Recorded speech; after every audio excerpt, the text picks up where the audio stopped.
давоми боби 34. чун меҳмонон ворид ба меҳмонхона шуданд, ба ифтихорашон аз арбоб Юсуф гирифта ҳамагон аз ҷойҳошон бархостанд. аз ҳама пеш арбоб Юсуф: ҳа додарам Кенҷабой, ҳа суфии муҳтарам, магар раҳгум задед, ки сарсону саргардон ба тарафҳои мо шудед? гӯён ба онҳо ва ҳамроҳашон вохӯрӣ бағалкаш намуданд. меҳмононро аз боло гузаронид, онҳо бинишастанд. ҳамаатон хушвақту саломат ҳастед? ба пурсупоз даромад арбоб Юсуф. ҳама мардум хушзавқи мулоамон хостанд. суфи карим, суфи наим, суфи раҳим, суфи салим соғу саломат ҳастанд. меҳмонон ҳангоми аҳволпурсии арбоб Юсуф даст пеши бар гирифта аз ҷо нимхез шуда: шукр, ҳамаамон соғу саломатем, гуфтанд. илоҳ ҳамеша дар паноҳи худо бошед, гуфт арбоб Юсуфу аз мусулмон, ки он ҷо ҳузур дошт, хоҳиш намуд, ки ояте бихонад. меҳмононро бори дигар хушомадед, гуфт арбоб Юсуф ва узуромез сабаби омаданашонро пурсид. сабакбори аввал худи офаридгор аст, гуфт суфи нозим. ҳамин баҳона мешаваду бо якдигар вомехӯрем. албатта берӯзугии парвардигор мӯи аз сари одам хато намехӯрад, ҷавоб дод арбоб Юсуф. хайрият ҳамин сабабу баҳонаҳо пайдо мешаванд, ки ба дидори ҳамдигар мерасем. ҳамин замон як ҷавон дастархони пур аз нону кулчаро назди меҳмонон паҳн намуд. аз пуштиу ҷавони дигаре дар як чойник қирмизи чой ва аз бағал пиёла бароварда рӯи дастархон гузошт. ҷавони аввал офтоба оварда dastoни меҳмонро об гирифт. ҷавони як табақ шӯрбо оварда пеши меҳмонон ниҳод. меҳмонон бо ошомидани таом шурӯъ намуданд. дигар аз онҳо касе чизе намепурсид. дар меҳмонхона ҳамаи ашхоси мӯътабари деҳ Тилобой, Нозимбой, Холмерган, Устохол, Холбой, Худойназарбой, бародарони арбоб Юсуф, Мирзо Каримбой, Набибой, Раҷаббой, Мирзо Назарбой ва дигар ҳозир буданд. ҳамаи онҳо арбоб Юсуф даъват карда буд ва сабаб ҳам дошт. гап дар ин ҷост, ки оби ошомиданашро мардуми билусуф аз роҳи қариб нимчақрима кашонида меоварданд. оби калону яхмонанд аз Заркамар ном мавзеи кӯҳи Санглох, ки дар қисми шарқи деҳа воқеъ аст, аз байни кӯҳсангошҳо фавора зада мебарояд.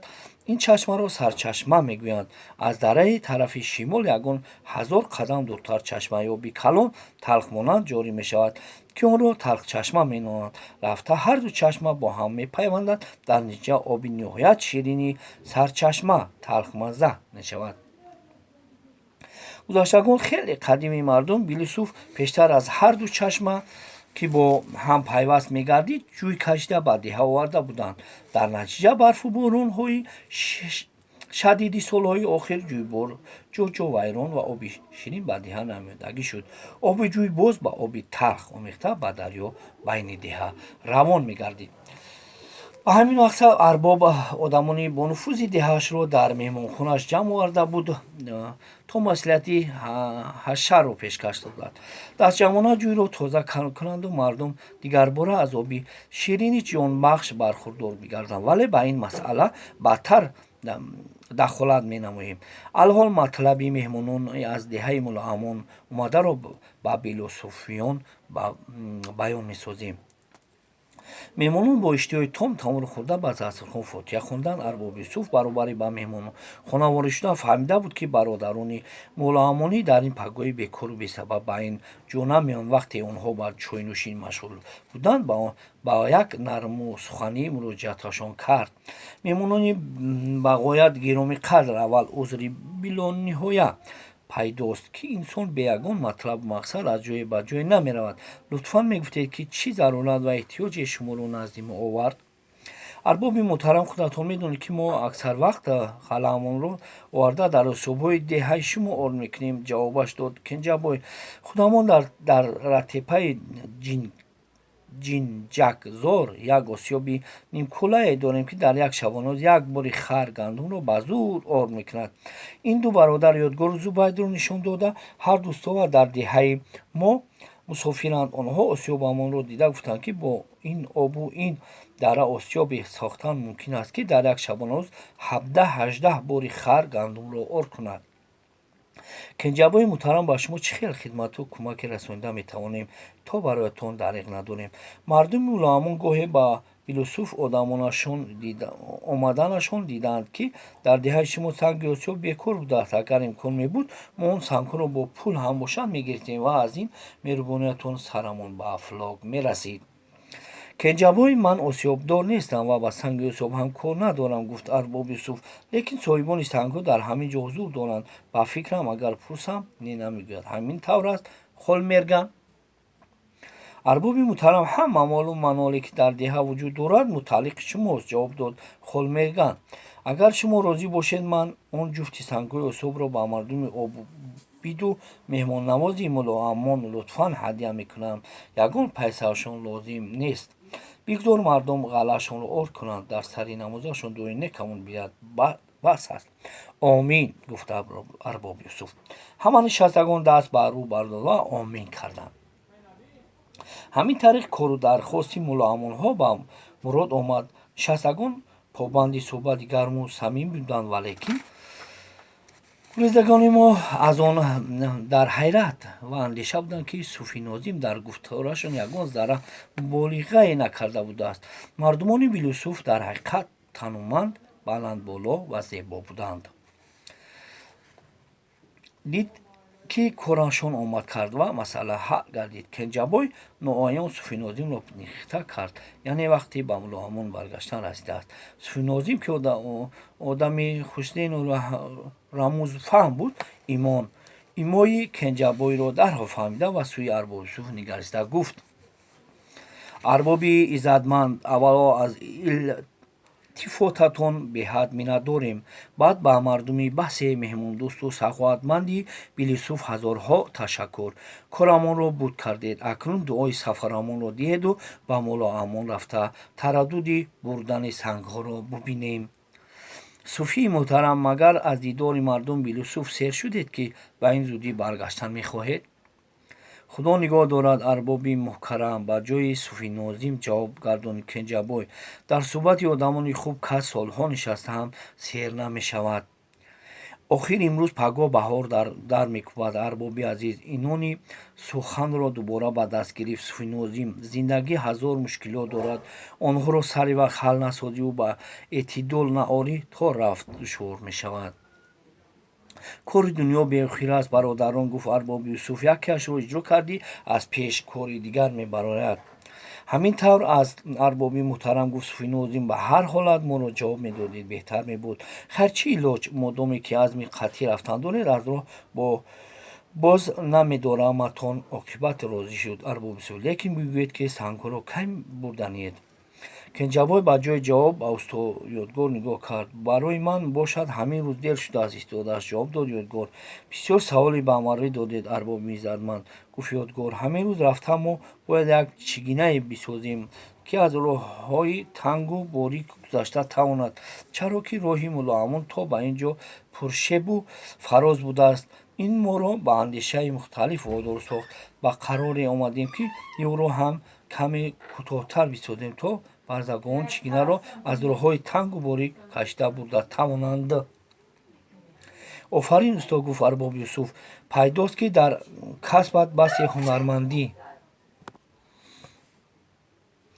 дигарон ҳам ба баҳои арбоби деҳашон шарик шуданд. ташаккур барои таърифу ситояшон, ҷавоб дод ёдгор. лекин шунидам, ки дар мағрибзамон илм ба дараҷае пеш рафтан дорад, ки хоҳ ба роҳи хушкӣ ва хоҳ ба обӣ одамонро аз як шаҳр ба шаҳр ё аз мамлакат ба мамлакати дигар бурда меоранд. ин як чигинаи муқаррарӣ будааст кӯ. шумо ба гапҳои шайтони ғарбиён бовар кардед. ба ғазаб омад мулло. домуллои муҳтарам, лутфан бандаро бубахшед, узр овард ёдгор. ман ин суханро аз забони онҳое шунидам, ки дар мамолики ғарб буданд. онҳо як гурӯҳи воизони насронианд, ки байни мусулмонон ваъз гуфта, бо ин восита илми донишмандони худро, яъне насронiyonро даҳчанд баланд месозанд, то мо мардуми мусулмонро гумроҳ намоянд. рост гуфтед, домуллои муҳтарам, гуфт ёдгор. аз гуфтаҳои бемавқеъ баромадааш пушаймон шуда пас аз рафтани меҳмонон арбоб юсуф ба мулло мусулмон рӯ оварда гуфт: ҳамон устои мулло амонӣ суханони ҳақ гуфт. Ҳамаатон медонед, ки ман дар ҷанги ҷизах иштирок доштам. Бо чашмони худам дидам, ки киштиҳои баломонанди русҳо 1000 нафар, балки аз онҳо ҳам зиёдтар аскарро ба аспу силоҳашон ғунҷонида мебурданд. баробари ин дар дохилаш ошхона ва хобгоҳ доштааст. ғайр аз ин лавозимоти бисёри ҷангиро ҳам меғунҷонидааст. ҳоло фурсат надорам, вақт пайдо шавад бароятон ҳамашро ҳикоят мекунам. дар роҳ суфу нозим ёдгорро коҳиш намуд. усто бисёр одами донову пухта менамоед, вале гапе ки дар меҳмонхона боботи марғибиён гуфтед, оё зарур буд? суфии муҳтарам, кас саргарми суҳбат гашта, гапи аз як ҷо шунидааш якбора аз даҳонаш мебараду бехабар мемонад. баъд пушаймон мешавад. албатта, лекин пушаймонӣ суде намеорад, узуромезона ҷавоб дод ёдгор. гуфтани гапҳо ҳеҷ ҳоҷат надошт. суфии муҳтарам, пасонтар сахт пушаймон шудам, аммо дер шудаву тир аз камон ҷаста буд. медонед, ки соли гузашта як муллобача аз Самарқанд ба зодгоҳаш даҳана ба таътил меояд. ба ёдгор мефаҳмонад суфии нозим. ҳамин гапҳоро нақл мекунад. дарҳол ба амлокдораш хабар медиҳанд. одамони амлокдор омада амлокдорхонааш мебаранд. қозӣ мефармояд, ки ба соҳили дарё сурхо бурда сангсораш кунанд. кашон ба соҳили дарё мебаранд муллобачаро. ба бахти муллобача ҳамин лаҳза ҳасос аз куҷои домуло азими муфтӣ пайдо шуда мебинад, ки як ҷавони навҳад дар тан либосе дорад, ки муллобачаҳои мадрасаҳои бухорову самарқанд мепӯшиданд. ҳамоно нидо дар медиҳад ба одамони ҳукумат, ки ин ҷавон чӣ гуноҳ дорад, ки ҳукм ба сангсораш кардаанд. сурати ҳолро баён мекунад. ба ӯ муфтӣ нақли амлокдорро ба диққат гӯш мекунад. аввал коҳ-коҳ мехонад, сипас ба худ ҷиддӣ мегирад ва ба амлокдор мегӯяд: э аблаҳо, ба ҳамин гап як ҷавони бегуноҳро сангсор карданед? о, ҳама инро ман худам аз Самарқанд ба Ишқобод рафта бо чашмони сарам дидам. ин амалҳо ягон гуноҳе нест, онро техника мегӯянд. одамон амлокдор ноилоҷ ҷавонро аз банд раҳо месозанд. агар муфтӣ ба сари вақташ намерасид, як ҷавони навхат қурбонии ҷаҳолат мешуд. хайр, суфии муҳтарам, аз одамизод гоҳ-гоҳе беақлӣ рух мезанад. узр овард ёдгор. аз ҳамин ҷиҳат мегӯянд, ки одамизод шири хом хӯрдааст. мардуми билусуф аз фармони арбобонашон як қадам берун пой намемонданд. таъкид намуд суфи нозим. хубии дигар ин мардум боз дар он аст, ки агар меҳмон 100 ҷурму гуноҳ кунад ҳам иззаташро ба ҷо меоранд. бори дигар узр, суфии муҳтарам, аз банда дигар чунин густохӣ сар намезанад, гуфт ёдгор.